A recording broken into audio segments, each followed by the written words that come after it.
Good morning. I'm Toby Graham, University Librarian and Associate Provost here at the University of Georgia.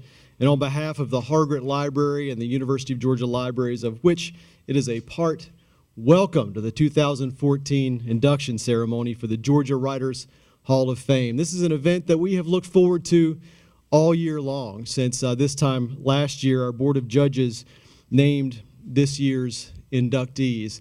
And I think that we've had just an outstanding program up to this point. Yesterday's events, we had the reading by Mary Hood, which I thought was just very engaging. The dialogue between Mary and Alfred Yuri, the dramatic reading of last night at the Ballyhoo by UGA faculty and students.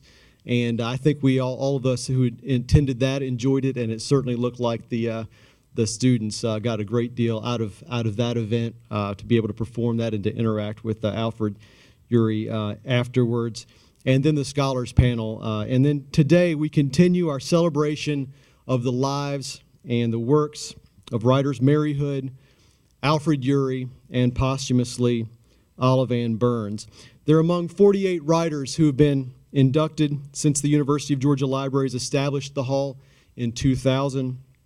The Hargret Library, which administers the Georgia Writers Hall of Fame, is the leading rare book and manuscript repository on Georgia history and culture. It includes the Georgiana collection, which is the largest assemblage in existence of books and other works published by Georgians and about Georgia. We hold millions of original documents, including of literary figures, papers of literary figures such as Margaret Mitchell, Erskine Caldwell, Byron Herbert Reese, Cora Harris, Lillian Smith, Calder Willingham, Harry Cruz, Francis Mays, Judith Ortiz Kofer, Melissa Faye Green, Philip Lee Williams, and others. I need to express the library's deep gratitude to the late George Montgomery and to Nancy Montgomery, whose love of literature and whose philanthropic spirit led them to establish an endowment for the Georgia Writers Hall of Fame that enables us to continue to recognize the literary talent of Georgians for years to come. I'd like to thank Jerry W. Moorhead, president of the University of Georgia. Thank you for the leadership that you bring to our institution. Thank you for being here today. We understand that you actually have a class to teach today. So we appreciate the time that you'll be able to spend with us, and then I know that you need to go and stand in front of a group of first-year students, I believe. So thank you for the time you can spend with us. Thank you, Dr. Pamela Witten, our Senior Vice President for Academic Affairs and Provost. Thank you for your leadership as well, for your interest in the libraries, your support of them, and for all that you do. Meryl Penson's here somewhere. Meryl is raise your hand, Meryl. Meryl is the Executive Director of Library Services for the Board of Regents, and we thank you for your leadership of the Galileo statewide virtual library. I'd also like to welcome all of our Georgia Writers Hall of Fame inductees who we have here. I'm going to acknowledge some of them individually as part of their service on the Board of Judges, but I'd also like to thank inductee Pat Conroy for being here with us today. Thank you so much. Philip Lee Williams is here with us in the back. Thank you, Phil. Jane Kilgo is here, wife of the late James Kilgo. So we thank, good morning. So we thank all of you all for being here with us as well. I also like to acknowledge the UGA staff who work on the Writers Hall of Fame. Skip Hewlett, who heads the Georgiana collection, Leander Nessel, in the back here, Mary Ellen Brooks, Chantel Dunham, our Director of Development, Debbie Dove, Krista Cliver, and Jean Cleveland. And of course, we rely on the wisdom, knowledge, the perspective of a distinguished panel of judges to determine who our inductees will be.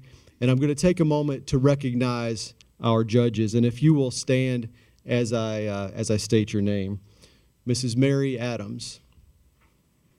Mrs. Adams is a former First Lady of our university, and she has been a part of the Georgia Writers Hall of Fame since the beginning, and we are grateful for your continued participation. Lisa Baer is the director of the University of Georgia Press. Unfortunately, she is suffering from a pretty intense cold right now and can't speak, so she's not joining us. Dr. Stephen Corey is the editor of the Georgia Review. Mrs. Peggy Gallus of Athens, Georgia. Thank you so much, Peggy, for what you do. Melissa Faye Green is one of our inductees and cannot be here, and I'll say a bit more about that shortly. Julie Hunt from Tifton, Georgia. Thank you, Julie. Dr. John Insco from the History Department. Thank you, John. Shell Knox from Augusta. Thank you, Shell. Dr. John Lowe from the English Department, the Barbara Methvin Lester Distinguished Professor, and also from English, Dr. Barbara McGaskill. Barbara's way back there, and welcome to the board, Barbara. We're glad to have you. Dr. Judson Mitchum. Judson is a inductee into the Georgia Writers Hall of Fame and also poet laureate of the state of Georgia. Thank you. Dr. Hugh Rupersberg. Hugh is the Senior Associate Dean for the Franklin College of Arts and Sciences. Thank you, Hugh, and thank you for moderating our discussion yesterday. Natasha Trethaway is one of our inductees. She cannot be here today, but she's also a former Poet Laureate of the United States. Lisa White from Savannah. Lisa, thank you for all that you do. And Neely Young. Neely from Georgia Trend Magazine. Thank you, Neely. And Dr. Jamil Zeneldine. And Jamil is the president of the Georgia Humanities Council. So as you can tell, we have a outstanding board of judges for the Hall of Fame, and we really appreciate all that they do. And we also extend a very warm welcome to the guests of our inductees, to Joanna Yuri. Thank you for being here, and the other family members of the Uris and Mary Hood's guests. And now I would like to introduce Lee Walburn, columnist for the Rome News Tribune and former editor-in-chief of Atlanta Magazine, who will help us to induct Olive Ann Burns into the Georgia Writers Hall of Fame. Thank you so much, Lee. Appreciate it.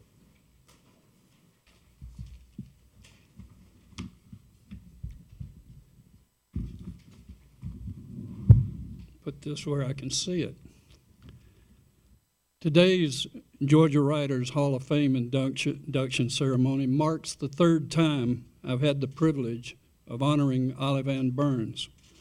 The first time came when she asked me to give the memorial service tribute to her beloved husband, Andrew Sparks. The second opportunity came at her own funeral in 1990, but not as a speaker. On that occasion, I remembered what Olive Ann had Grandpa Blakesley say as his own death approached in her wonderful novel, Cold Sassy Tree. He said, "I don't want nobody at the funeral to wear black or cry either one. Don't go if you can't be pleasant. Dress up and be happy." So it was entirely with respect that at Olive Ann's memorial service, my wife and I chose to wear our underwear inside out. You see, our friend Olive Ann Burns lived her life as an inspired pragmatist, and she thought it patently silly to wear underwear seams next to the skin, chafing and irritating like some cotton and polyester mosquito. So she didn't, and so we didn't. In the 10 years I knew Olive Ann, she said lots of inscrutable things I listened to, not in the manner of accommodating, friendly, entertaining chatter, but more in absorbent awe of this demure, decidedly Southern lady who was nevertheless a steadfast nonconformist. True, she finished just one book, Cold Sassy Tree, but it's recognized as a masterful work of Southern literature, a single bolt of literary lightning. It was an immediate Book of the Month Club bestseller in 1984. It became a movie. It was inspiration for a Carlisle Floyd opera. Its appeal has lasted far beyond its publication 3 decades ago. As recently as 2002, it was chosen by the Georgia Center for the Book as a novel all Georgians should read. And as we know, literary legacies are not measured in volume, but rather in lasting impact. When she began to put words on paper, she was approaching 50 years old. She had no loftier goal, as she said, than finding an interesting activity that would give her something to think about other than the cancer diagnosis she had just received. In other words, typical of Olive Ann's mindset, this would be about something ongoing rather than cancer's oncoming. She classified what she called her project as more a sensible decision than an emotional one. She and sisters Margaret and Jean had several years earlier begun to collect family stories as an emotional defense mechanism when their mother was dying of cancer. And these stories formed the foundation upon which the book Cold Sassy Tree was built. Prior to starting Cold Sassy Tree, Olive Ann had never seriously tried writing fiction, even though she had been a professional writer for some 30 years. In fact, it might be said that she was predestined to write. The printed word was literally her first contact with the world. She was born on a newspaper. That occurred July 17th, 1924, on a farm in Banks County, Georgia, and the baby made her appearance before the doctor made his. Her father, William Arnold Burns, placed her on a newspaper, and to demonstrate the calmness which would come to epitomize his daughter, sat reading the Atlanta Constitution. So ink was on Olive Ann's hide, if not in her blood. Growing up in Macon, she worked on her high school newspaper, and as a sophomore at Mercer, she took over the literary magazine during World War II. She went on to graduate from the University of North Carolina with a major in journalism, then worked on a trade magazine in Atlanta before learning of an opening on the Atlanta Journal Sunday magazine. She gave her resume to a young writer named Andy Sparks and was hired by the legendary editor Angus Perkison, who had earlier hired another promising young writer named Margaret Mitchell, who you might remember only wrote one book also. 9 years after presenting her resume, Olive Ann and Andy were married. Typical of nothing more than her prevailing pragmatism, Olive Ann retained her maiden name professionally because, as she used to laugh and point out, two hot names like Burns and Sparks would look absolutely silly on a joint byline. Andy later served as a term as editor of the magazine, and Olive Ann left to become a stay-at-home mother to Becky and John. But she didn't stop writing. As a freelancer, she wrote an advice column under the pseudonym Amy Larkin. Looking back at some of the Amy Larkin columns, I found this gem of practical advice for a wife who was distressed about her husband. He supposedly went to Florida every 2 weeks to fish, but a neighbor had told her he was actually going to a nudist camp and was buying the fish he claimed to catch. Amy Larkin told the woman if her husband's tan ended at his waist, she should forget the busybody neighbor and enjoy the fish. My oldest friend, dearest friend, Terry Kay, and I were recently reminiscing about Olive Ann and Cold Sassy Tree. And Terry remembered Olive Ann much as I did when he said that swimming beneath her decidedly Southern manner, there was a free-spirited personality that thrived on wit and surprise. We agreed that a woman should not have been able to write this novel. It's written from a 14-year-old boy's view. It's about a boy's restlessness, a boy's curiosity, a boy's bravery, a boy's sense of flair. Will Tweedy is as thoroughly boy as Tom Sawyer or Huckleberry Finn. In Cold Sassy Tree, young Will views as odd but acceptable his grandpa Blakesley's sudden marriage to the striking and spirited Miss Love Simpson, a milliner working in his store. Will is considerably more understanding in 1906 than the others in Cole Sassy, who simmered in the heat of gossip over a marriage occurring only 3 weeks after the death of the widower's first wife. The town perceives Grandpa as irresponsibly immoral, especially when he famously reminded them, well, good gosh almighty, she's as dead as she'll ever be. Olive Ann explained to me she just thought Grandpa was admirably practical. In my old bound volumes of Atlanta Weekly, the Sunday magazine, I found Olive Ann's own description of the book. She said, I wanted to present fictional characters who are human but fundamentally decent. I wanted Grandpa to be true to himself and care about work and goodness, yet be free of the burden of perfectionism. I wanted him to live with courage and gusto and know how to face death in the face. I think that was Olive Ann was simply talking to herself, because that's exactly what she did. She said of the book, I don't know if it'll help sales to say it isn't a dirty book, but I don't think I'm the only person who's tired of sordid stories about unsavory people. I'm tired of books and movies full of paper doll characters you don't care about. She said, I hope this book is compelling and realistically sensual. I have great respect for human sexuality, but I'm tired of authors so lacking in sensitivity that they make exhibitionists of the characters and peeping toms of the readers. I was not exactly trying to write a wholesome book. Life is seldom wholesome, but I wanted to express the lyric wonder and an electrifying yearning between two people in love and prove that a book about essentially decent people could be a page-turner. In any region of this country, Cole Sassy Tree would be a triumph as a novel of appealing story and extraordinary characters. But in its southern setting, it is particularly successful. It's a novel of place, of family, of gossip, which, as Terry points out, is the true oral history of the South. And it's a book of humor and religion. As I read Cole Sassy Tree again in preparation for this event, it was a matter of religion that I thought was overlooked in early reviews. The book was often described as a story of a boy growing up and an old man growing young.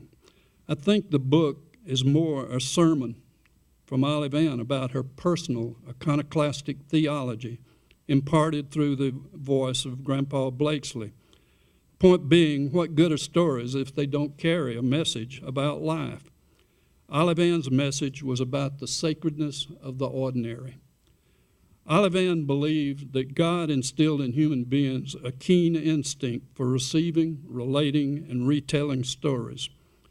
She would approve of what an old man told me recently up at Dirttown Deli outside of Rome, when he said, after interrupting one of my stories, he said, well, Lee, you know, all we really have in life is our stories.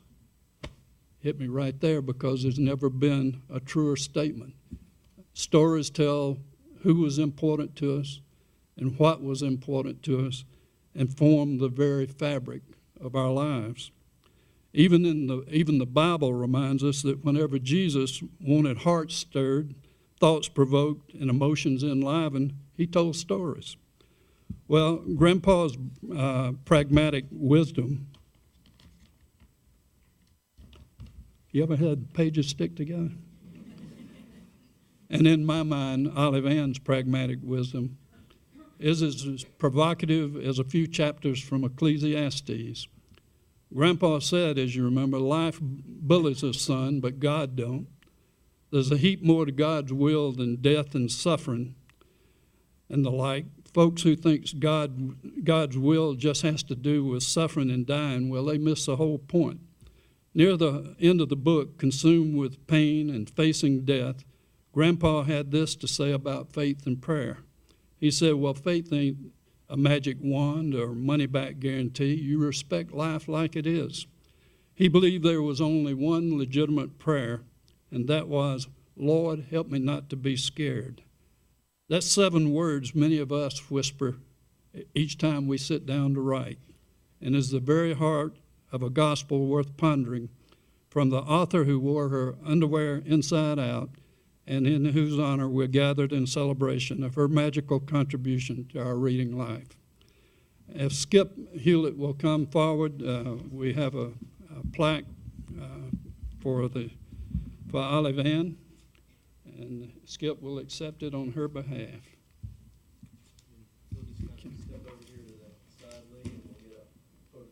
All right. How's this?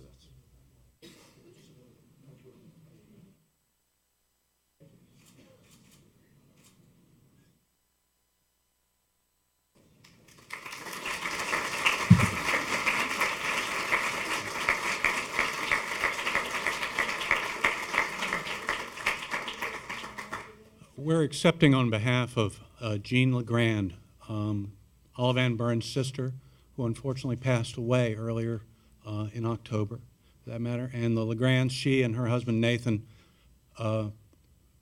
bear I guess, a very important part of her legacy here because they stewarded the transfer of Olive Ann Burns' literary papers to the Hargett Rare Book and Manuscript Library. And for that, we're very grateful, as well as on top of that, the achievement of Olive Ann Burns, and we'll make sure that the family gets this. Thank you.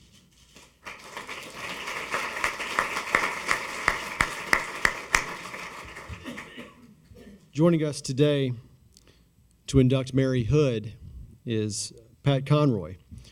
Pat is a pretty easy person to introduce because all you really have to do is list off a few book titles. And if you didn't already know who Pat Conroy was, you will immediately know. He's the author of highly popular books, including The Water is Wide, The Great Santini, The Lords of Discipline, The Prince of Tides, and Beach Music, among other works, including most recently a memoir entitled The Death of Santini.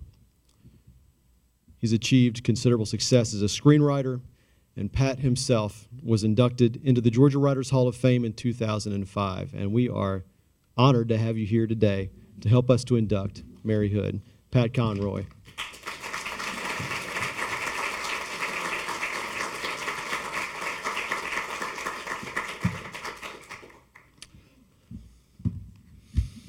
Mr. President, everybody else, it is a delight, an honor to be here.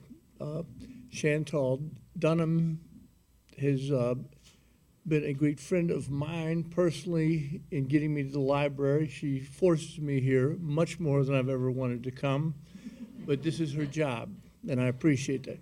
One word before I begin my pretentious reading about Mary Hood today. This is such an intimate, so I love the intimacy of this. And you probably think Mary Hood and I'm doing this because Mary Hood and I have been friends for 30 years, possibly lovers in our youth. That we have been to college together, we have been dinners, lunch. Mary Hood and I barely know each other. And we just, as you can see, I'm an overly friendly person. And I have tried to do my jazz, my jive, and shuffle with Mary, who simply looks at me with that brilliant genius story writing eyes. And so far, we have not connected. But that does not mean we will not connect after today and after she hears what I think about her writing.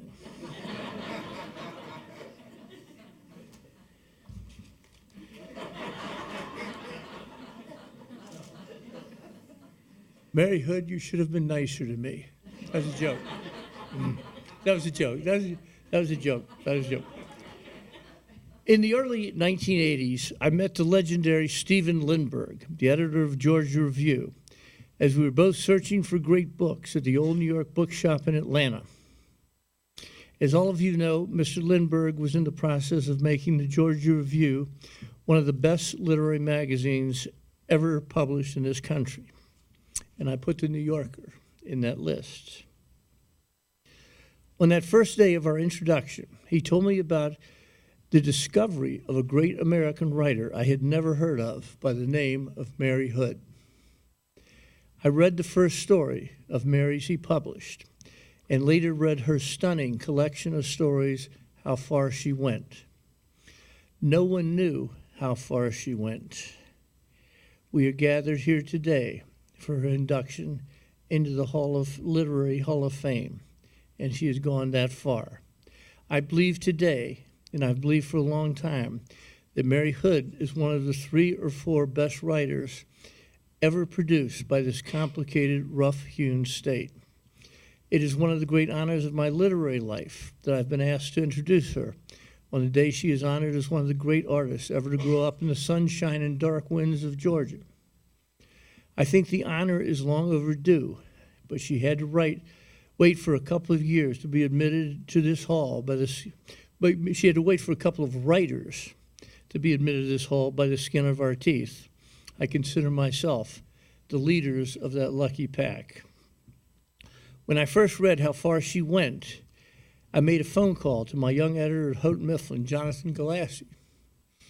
At that time, Jonathan thought I was overexcitable, and I believed he was not excitable enough. But he passed her book. He passed Olive Ann's. He passed Mary Wood's book around, and a subsidiary of Houghton Mifflin, the highly literate and distinguished Tickner and Fields, announced they were publishing Mary Hood's second book, the delicious and unforgettable And Venus is Blue. I'm not sure my phone call had a single thing to do with the publication of her second book of short stories, but I do know that history works in its easy magic in the strangest ways. Terry Kay had just published his first novel with Houghton Mifflin, and soon after that I heard from a beautiful young editor named Katrina that Tickner and Fields was publishing Olive Ann Burns' splendid novel, Cold, Sassy Tree. The destiny of 4 Georgia writers began to arrange itself into a constellation of cold stars that would manifest its presence in this unforeseeable day. In the hardscrabble world of Mary Hood's fiction, none of her characters in their Georgia-haunted lives could ever dream of such a fate as their creator has made for herself. She endows the creatures of her story with the whole airborne gamut of human emotion, dignity and the loveliness and agonies of their foreshadowed lives, but she never grants them the genius that has brought her to this place of honor today. Mary Hood, daughter of Georgia, stands before us as one of the state's most honored daughters.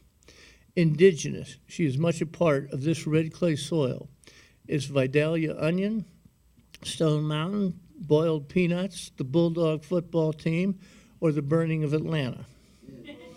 I believe her writing will live forever. Here's why. I don't believe that Mary Hood is capable of writing an uninteresting sentence. She can say in 3 words what I can say in 160. I come across very few Southern writers who sound like no one else who has ever written, and Mary Hood is one of them. Each of her short stories is self-contained and self-sufficient, like some Noah-less ark adrift in black storms. In Mary's floods, there are never any destinations, only arrivals at the point where the water grounds you, as the exact spot that Mary Hood has imagined for all her readers to be. She creates with the jeweler's eye and with the patient craft of a watchmaker, whose devotion to precision can make the whole world beat to her ineffable sense of timing. If I come across very few writers. Okay, now I did that before, I'm sorry. All right. Her prose style to me, and this is just to me, and it's been this way from the beginning for Mary. Her prose style seems like moon-driven and airy, as fallen snow. It contains the weight of myth and the lightness of a court de ballet. Her dialogue forms the perfect shape that her characters will take. Like all the truly great writers, Mary Hood has mastered the high wires of brevity, abbreviation, and conciseness. The courage of her writing comes from a careful balance of whimper and fury. Her dialogue forms the shape that all her characters will take. She possesses perfect pitch and never sounds a false note. Her deeply imagined characters speak as if they are offering their own true and often fabulous commentary on the book of life itself. A man can utter a toss-away sentence aloud and can reveal the entire dimension of his own fate. A woman can answer him and seal her own forever. Yet she is funny, yet Mary Hood is funny as hell and has made her gift into a priceless treasury of art. Please note something, okay? I've watched this about Mary Hood. Please note that I have not mentioned that giantess of Southern letters who was born in Savannah and grew up in Milledgeville and would make an entry into this Hall of Fame for any man and woman weak within me. You know the one I mean, the woman who tied a peacock to the tracks of the Dixie Limited and set a high standard for all the writers in the world. I think that Mary Hood has been compared to her far too often and believe it has cluttered Mary Hood's own extraordinary achievement. Mary Hood stands alone, and no companion can do justice to the body of literature she herself has created. This is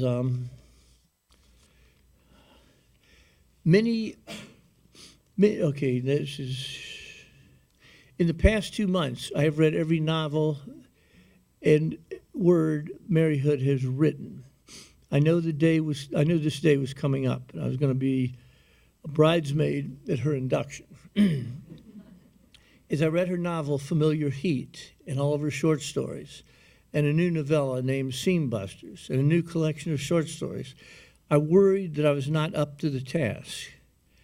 I was afraid of writing something unworthy of Mary Hood. Last year, I agreed to be the editor for a new series of Southern fiction. When Jonathan Haupt, the publisher of USC Press, asked me to serve in this capacity, he asked me what writer I would choose above all others if I could have any wish as an editor come true. I said, I'd like to publish Mary Hood. Mary's new book of short stories will come out next year under my imprint, Story River Books. Her book of short stories is entitled, and listen to this title, ladies and gentlemen, if you want to learn how to title a book, A Clear View of the Southern Skies. A clear view of the southern sky. I can think of no better title for summing up this woman's life and work. A Clear View of the Southern Sky. I plan to nominate it for a Pulitzer Prize. Ladies and gentlemen, the great Mary Hood.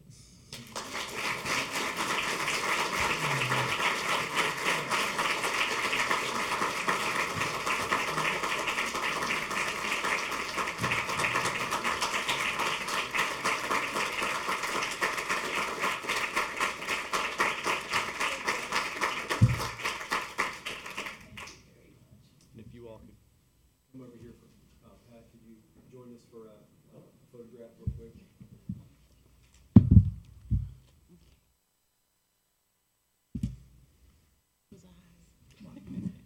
The lights. Yeah. Just come forward, just because it's hitting your head right there. You're a little taller. Ready?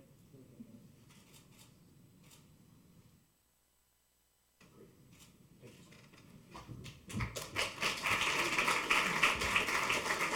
Thank you very much.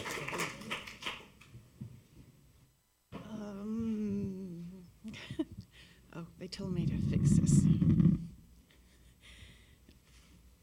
I'm sorry. It just couldn't all be true. They've given me 3, 4, whatever it is. I've got enough here. I don't know what to say, but thank you. And also, I'm not sure what happened to my eyes in that, but I hadn't slept, and I needed Sanka. So the writer's eyes aren't always so defensive. I kept thinking, where was that picture taken? It was taken in my own house. I didn't even recognize it. It showed me how to look at things differently when I saw my interior windows looking out on the world looking like that. And I thought, well, maybe I do look like this. Now I do. Thank you. Thank you, Mr. Conroy. We have shaken hands, and now we have embraced, and now I have kissed the air near his ear. Progress is being made. I want to thank the people. Among the people who helped me get here today were the people who just helped me physically to get here today. And I thank you for making the conference easy for me, and also for the pleasure I've had just being here among all these people who read and enjoy, and people who know me. Thank you for showing up. And if you didn't, please stay. It could just get worse.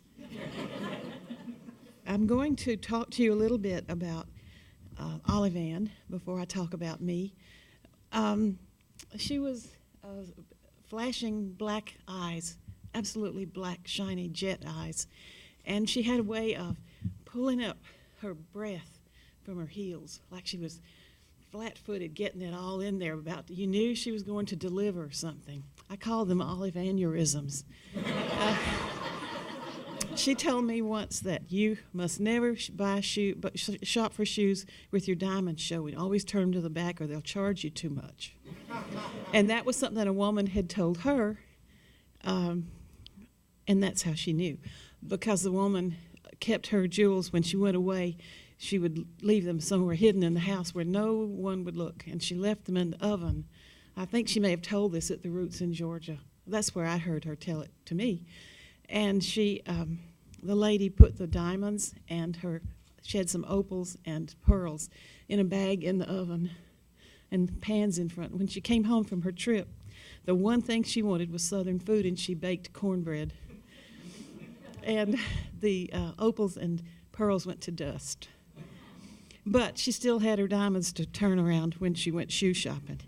So as you say, Olive Ann was practical, and she was, somebody said that, I haven't seen it yet, but there's a display in here with all of us from earlier times, and I've been told I look exactly the same, except I had curly red hair, but otherwise I look just the same. And I said, well, Olive Ann told me one time, Mary, you're lucky. Fat's permanent press.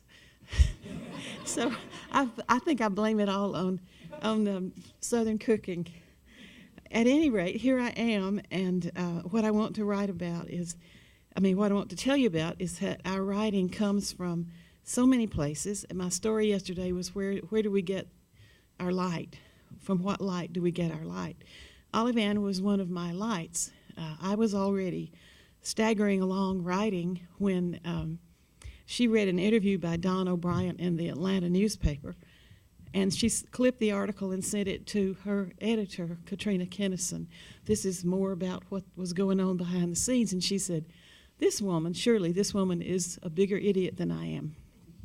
Because we were both very innocent about the world of marketing and all sorts of things. I can't imagine why she thought I was an idiot. I'm the one that parked next to my brother's car at the mechanics, waiting on him to come out. I was supposed to go to his house and pick him up. I had his car and bring him back to the mechanics. I would swap into my car, and he would take his car home, and I parked next to his car at the mechanics instead of going to his house, and waited there over 5 minutes looking at my car from his car and thinking, where is he? When the cell phone rang, the question arose naturally, where are you? And I had to tell him. These things happen. I pretend that I was deeply writing, thinking thoughts for this day, what I will be telling you now. But I think it's easier. I didn't have to make anything up. I went on Google and I found an article in Wikipedia on things you can tell people when you're getting inducted into a Writers' Hall of Fame. Try it. In the June 5th, 1972 issue of American scholar Archibald MacLeish laid out in an essay his philosophy on libraries and librarianship, further shaping modern thought on the subject. When he was 74 years old, MacLeish says, he told the Cretan novelist Nikos Kazantzakis, forgive me if I've ungreeked it, began a book. He called it Report to Greco. Kazantzakis thought himself a soldier reporting to his commanding officer on a mortal mission, his life. Well, there is only one report to Greco, but no true book, MacLeish says, was ever anything else than a report. A true book is a report upon the mystery of existence. It speaks of the world, of our life in the world. Everything we have in the books on which our libraries are founded, Euclid's figures, Leonardo's notes, Newton's explanations, Cervantes' myth, Sappho's broken songs, the vast surge of Homer, everything is a report of one kind or another, and the sum of all of them together is our little knowledge of our world and of ourselves. Call a book Das Kapital, or The Voyage of the Beagle, or The Theory of Relativity, or Alice in Wonderland, or Moby Dick. It is still what Kazantzakis called his book. It is still a report upon the mystery of things. And that's my topic, the mystery of things. How it is that my life connected out from Georgia into a wider world of publishing came through a single connection, through a written report. We had never met, and Olive Ann's life and my life became in some way engaged, and also our paths were destined to cross and recross. I was at her funeral, and of the Canticle of Remembrance that was spoken, one of the phrases is, "And they shall run like sparks through the stubble."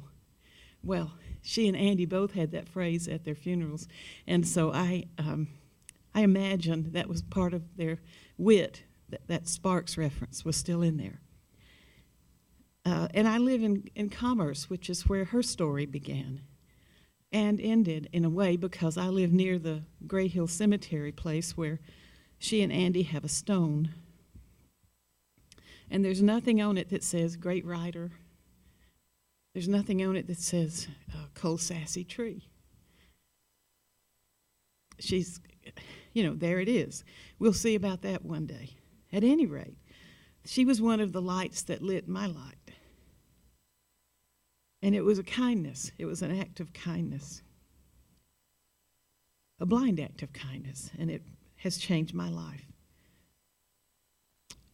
MacLeish says, if a book is this, a report upon the mystery of things, library is an extraordinary thing. And that's what this library is, a very extraordinary collection, not only of books, but of authors. And every author is a library. And every author comes from other libraries. My little locket is a cat, whom I think of as Montaigne's cat.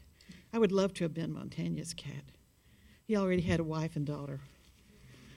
And here's a picture, an image of him and an image of books on a shelf, which looks like my collection of Montaigne's books. And then the little locket hanging from the cat's hand has tiny little French something. It says exactly what he said. His first words when he inherited his friend's library, when his friend died. He retired in his 30s, climbed a tower, had things carved into every beam, famous phrases, things he loved to see and be reminded of. And he had his cat, and he built a door, and nobody could get up there. And war stayed down below him for a long time. And the first thing he wrote after reading and reading was, "What do I know?" So that's where you start. He started with a library and war and kings and trips to Italy and all kinds of things going on and growing grapes and a whole... He came along when there was only war. I don't know that our world is like that anymore, is it? Endless war. Well, he got pretty tired of it, and in his mid-30s, he said, that's it. And he just stepped back to see what he could learn from what he knew. And he went the rest of his life learning more. The existence of his library and any library is in itself an assertion. It asserts, MacLeish says, that all of these different and dissimilar reports, every bit, piece of experience, manuscripts and bottles, messages from long before, from deep within, from miles beyond, belong together and might, if understood together, spell out the meaning which the mystery implies. The library, almost alone of the great monuments of civilization, stands taller now than it ever did before. The city decays. The nation loses its grandeur. The university is not always certain what it is, but the library remains a silent and enduring affirmation that the great reports still speak, and not alone, but somehow all together. God bless MacLeish for saying that. It took at least half of the space I needed. And God bless Google, and God bless virtual reality archives. What will we do when we don't scribble in ink and wonder, we will have something to surround ourselves with. We will still have the words and the lessons and the reports.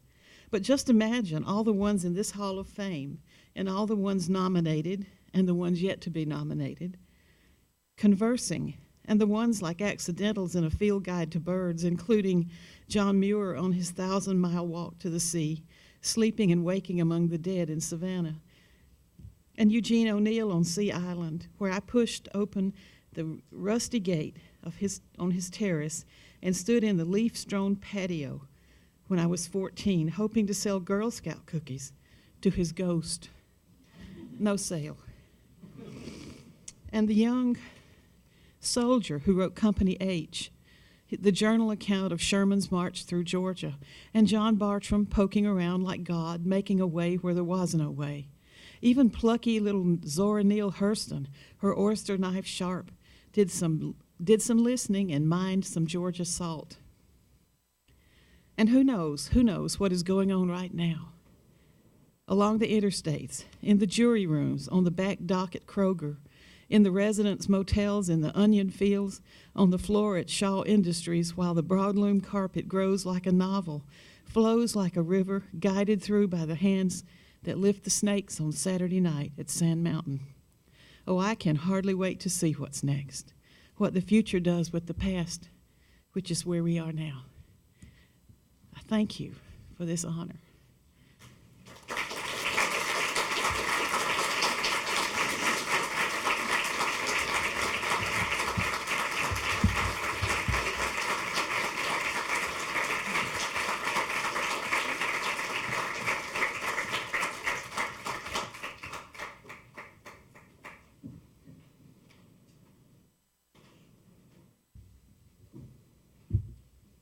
Thank you so much, Mary.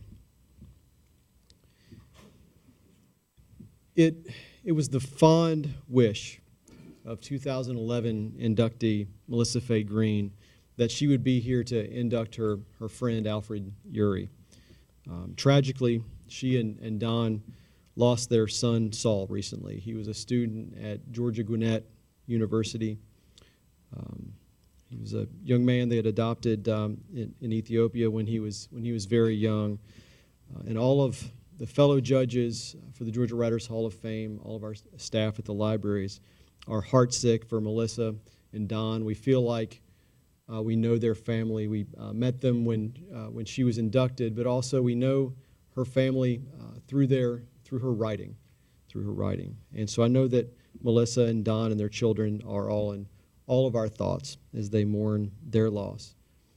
We are grateful to have with us today John Insko to induct Alfred Yuri.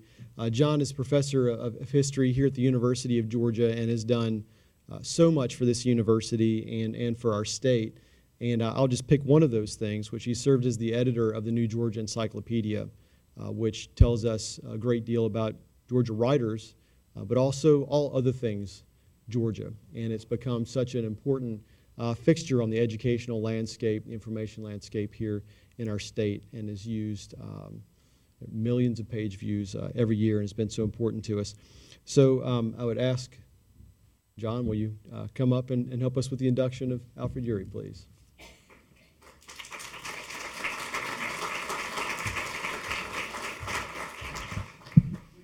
Thanks, Toby. Appreciate that. And I, too, should say how sorry we all are that Melissa Faye Green isn't here to do tribute to Alfred Yuri as planned. But, again, as Toby says, we're all certainly thinking of her and the family as they're still grieving over the death of Saul last month. As to why I'm the lucky one who gets to take Melissa's place today, I suppose it's because I teach all of Mr. Yuri's Georgia-based work on a regular basis. I show Driving Miss Daisy as part of a freshman seminar on Southern race relations on film, and I have made either the last night of Ballyhoo or parade assigned readings in an honors course I teach on multicultural Georgia. In fact, we read and discussed Ballyhoo just a couple of weeks ago with that class. So as someone who has long admired all three of his plays and who've put them to good use in the classroom, it's a real honor to meet Mr. Yuri this weekend and to talk a bit about his work and his unique place in Georgia literature. Alfred Yuri is the first playwright to be inducted into the Georgia Writers Hall of Fame.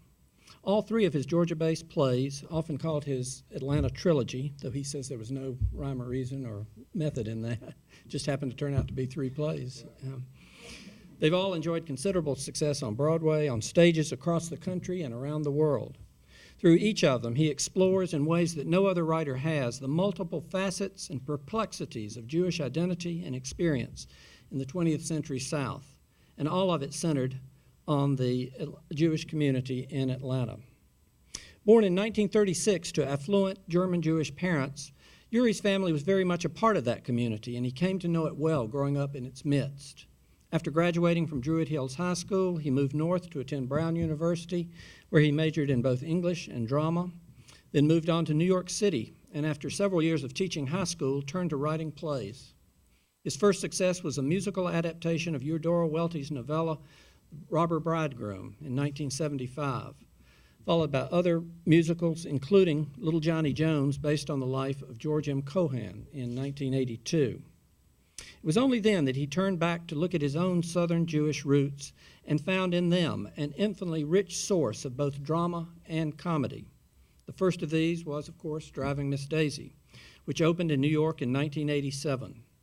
This dramedy-comma was on the surface a simple three-person play, the story of an elderly Jewish widow and the black chauffeur hired by her son over her strenuous objections and how their relationship evolved over the next 25 years.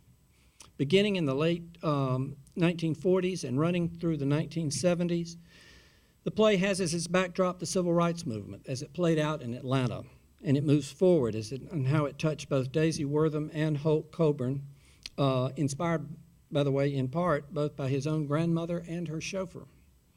From the Temple bombing in 1958 through the celebration of Martin Luther King's Nobel Peace Prize in 1964 and beyond. It was an instant hit off Broadway and soon moved on to The Great White Way.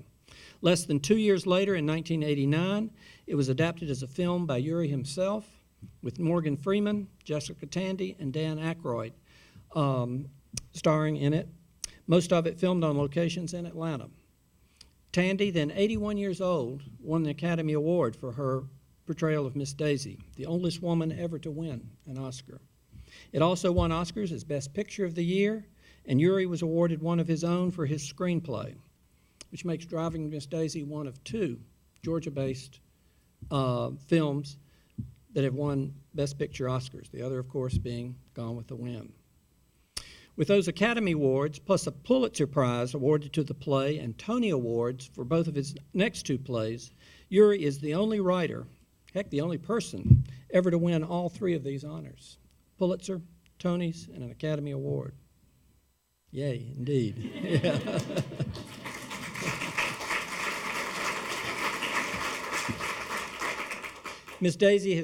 Driving Miss Daisy has become an enduring classic, in large part because it's built around these richly written characters that major actors jump at the chance to play.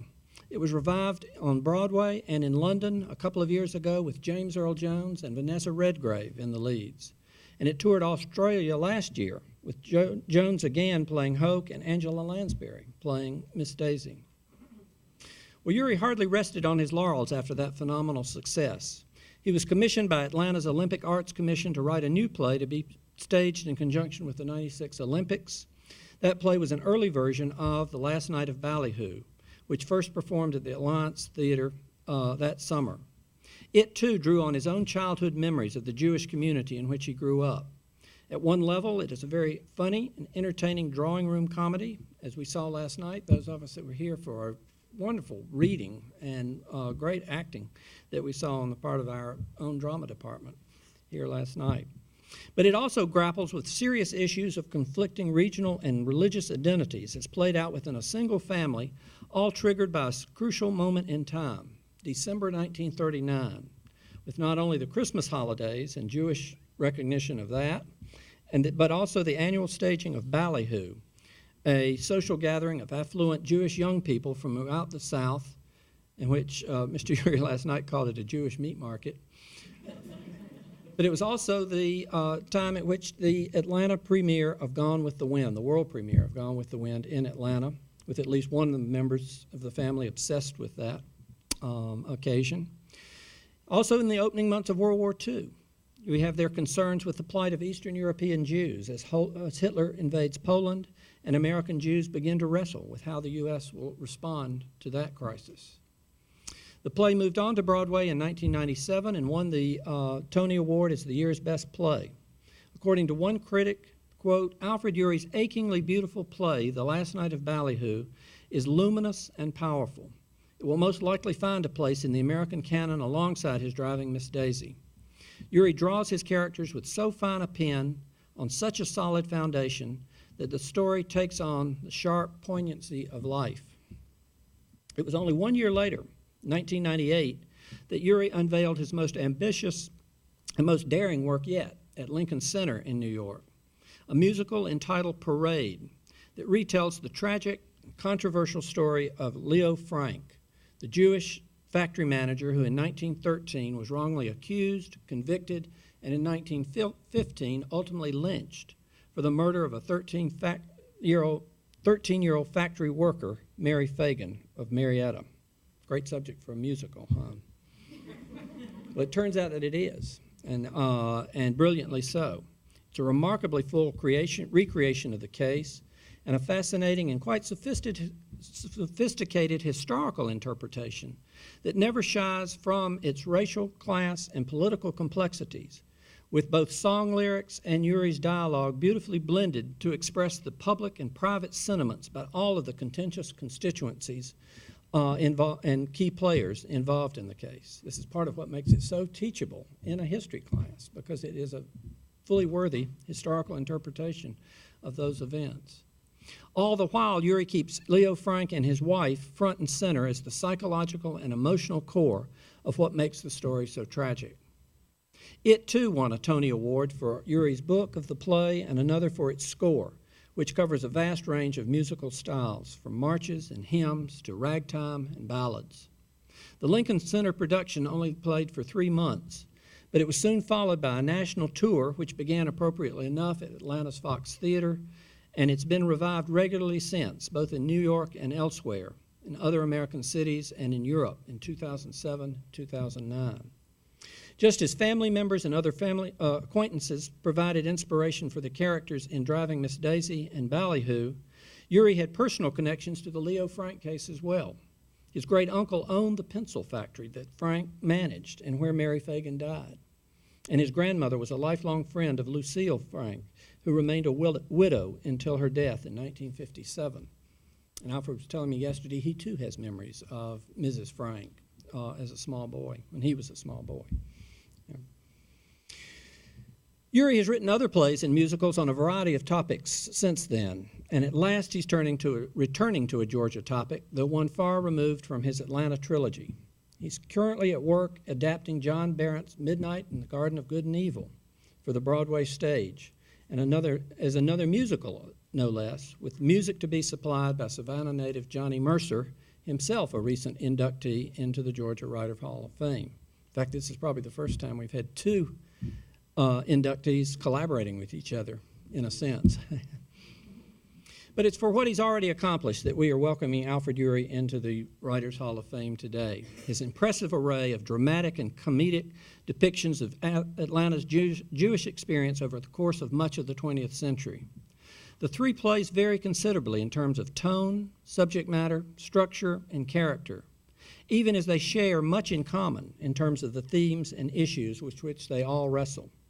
To me and to many others, it's the great appeal of Yuri's wide range of characters, and through them the sheer humanity that pervades everything he writes, that most distinguishes his work and accounts for the ongoing impact of his work on stage and on screen as it continues to entertain, to enlighten, and to inspire audiences all over the world, as it has for well over a quarter century now. So I give you Alfred Yuri.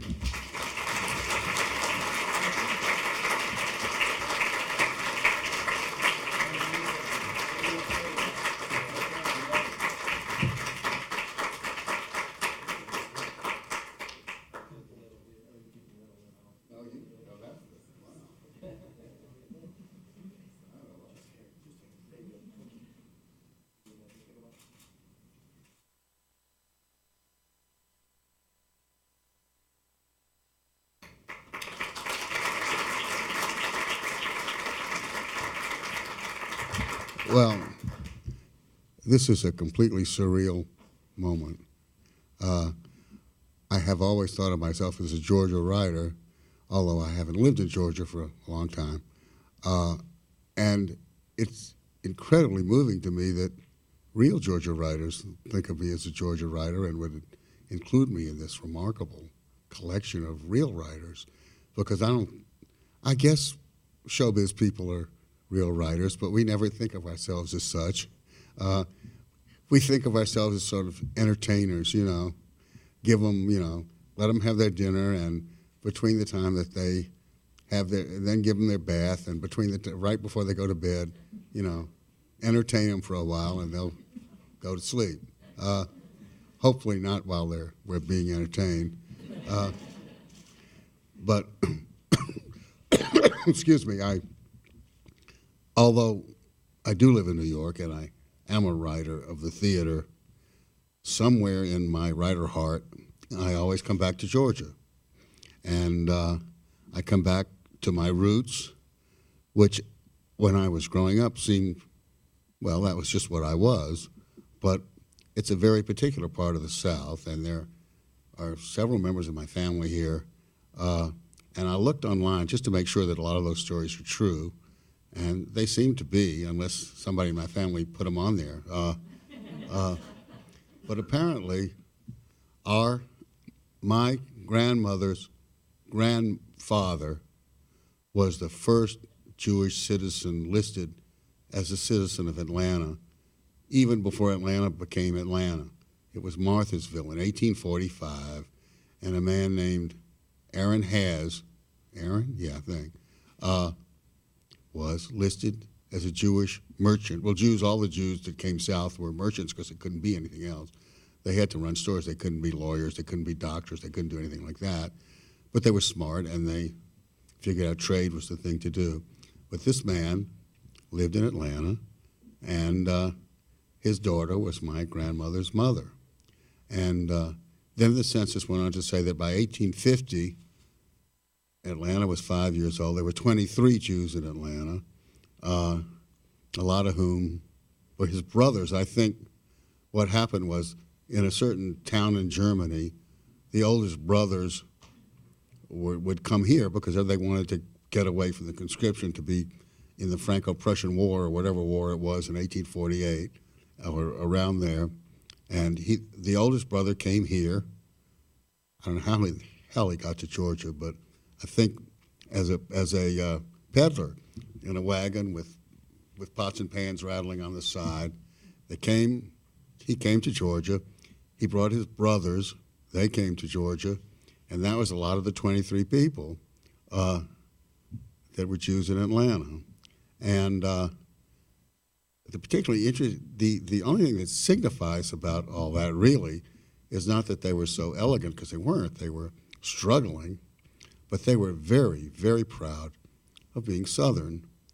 And my grandmother's father was in the Tennessee Volunteers, of course on the Confederate side, and her uncle, which really is true apparently, was a blockade runner like Rhett Butler. So they were very proud Southerners. But the catch-22 was mostly still, although they were Southern, they weren't really accepted as Southerners because they were Jews. They weren't black, and they were kind of white, but they weren't really white. And it was a stigma because they wanted to be. They felt like they were. And they were very proud people. And that little strain of chip on the shoulder and pride lasted for a long time. And then what happened in the South, which was also very interesting, is a great wave of Eastern European Jews came to this country 40, 50 years later. And they came, many more than the German Jews, and they came with big long beards and funny hats and funny names, and they weren't so anxious to learn to speak English. But they came. And the German Jews who had been here for many years just wanted to move as far away as they could from that, and they had trouble accepting that. And by the time I was born, as somebody so ungallantly said in 1936, which is a long time ago, the vestiges of that chip on the shoulder were still there, and there existed a prejudice between these one kind of Jews and the other kind. And I grew up in that. And after I wrote some of my stuff, I learned that it existed in every single element of society. I learned that if you were an African American, there was something called the paper bag parties, and if you were darker than a brown paper bag, you didn't get into the party. And I learned about Highland Scots looking down on Lowland Scots, and lace curtain Irish looking down on black Irish, and on and on and on it goes. There always seems to be somebody that helps us look down on somebody else and feel better about ourselves. And I wanted, as I wrote, I started out being a lyric writer, and I worshipped Rodgers and Hammerstein, and that's what I wanted to do. So I met somebody in college, good dear friend, who's still a good friend. We wrote a musical based on East of Eden. Some of you remember the book by Steinbeck and, of course, the film with James Dean. Well, I wrote this musical called Here's Where I Belong, and it was my first attempt at theater, professional theater, and it opened in Philadelphia in 1968, and on the first night, a gel in the light fixtures caught fire, so there's a big fire during the play, and the director ran out of the theater screaming in the street, and the producer had to get up on stage and say, everybody calmly file out of the theater, and I thought that was so exciting. And then we all filed back in, and by then it was 10:30, and it was still the first act going on. And then, and this is true, during the second act, which must have been around 11:30, somebody sitting on the aisle in the second balcony fell over dead into the aisle. And I didn't see that particularly as a portent of evil, but it happened.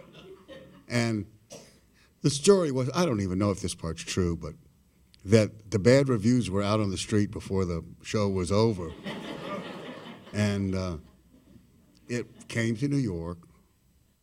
Isn't that awful? I thought it was going to close in Philadelphia, but it didn't. It came to New York, and all my Atlanta relatives came up to see it. And it was like watching a train come to hit me. And I got all these, Southern people always send thank you notes. Send congratulatory things. And I was raised to write thank you notes. And the thing closed the first night it opened, and I had all these thank you notes I had to write to all these people. And I survived that.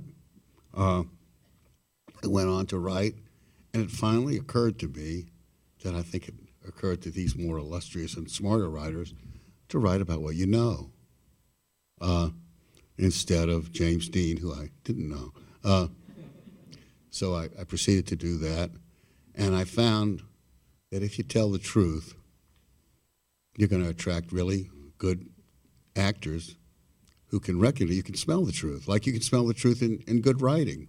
Or you can go to a film that's about Maoris in New Zealand, and if it's true, you'll feel the truth. And when I wrote Miss Daisy, it was done in a theater that was much, much smaller than this auditorium, 74 seats.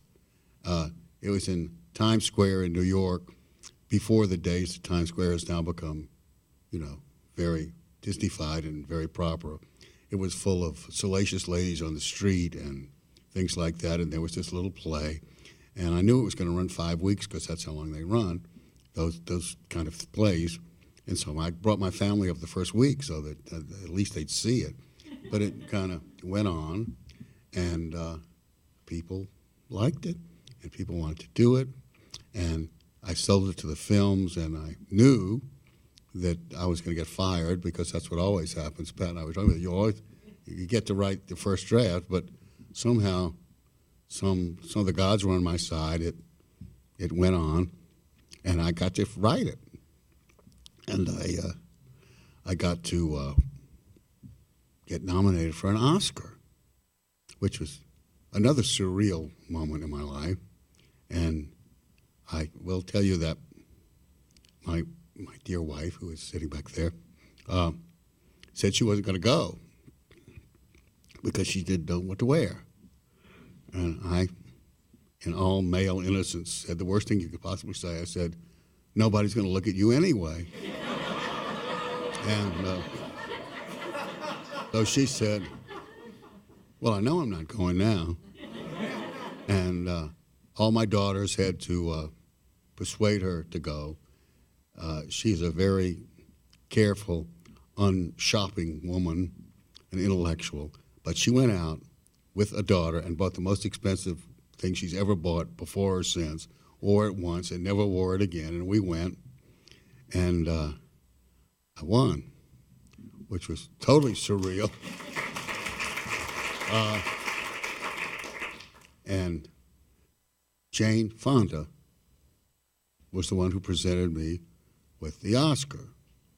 And there was another film, Tom Cruise, Born on the 4th of July. And that was the big competition. And the writer was the paraplegic named Ron Kovic, who had written the book. And they all the writers sit together, and the actors. So I'm sitting on the row with this gentleman who was a paraplegic, and his wheelchair was right next to the aisle.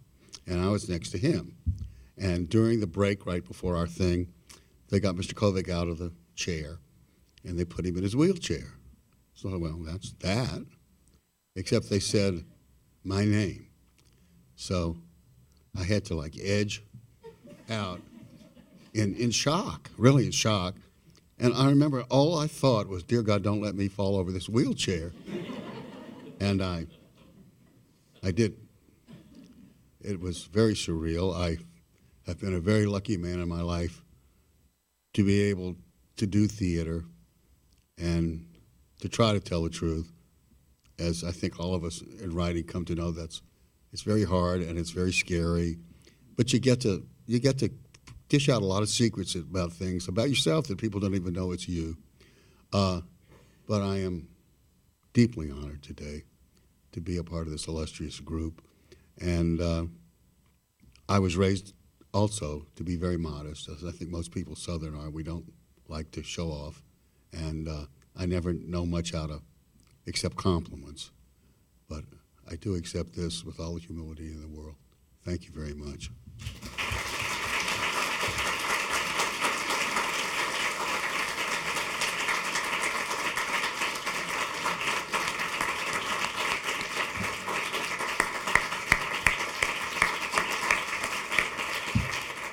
Well, thank you all so much. I think we all feel a great sense of gratitude to you all for being here and for sharing with us, all of your work and sharing your time with us today and these remarks. I think it's been a remarkable couple of days.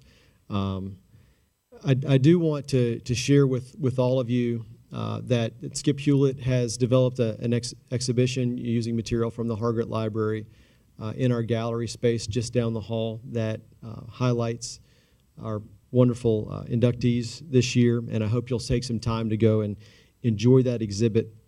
We're also pleased that the events of the past 2 days have been part of the Spotlight on the Arts program for the University of Georgia, and this is a week-long series of events, and I hope that you all will enjoy some of the other things that are happening on campus. If you go to arts.uga.edu, you can find out more information on Spotlight on the Arts. But thank you for everyone for participating, for your support of the Georgia Writers Hall of Fame programming, and we certainly want to give one more round of applause for Mary Hood, for Alfred Yuri, to the memory of Olive Ann Burns, and with our thanks to Lee, Pat, and John. So thank you all very much.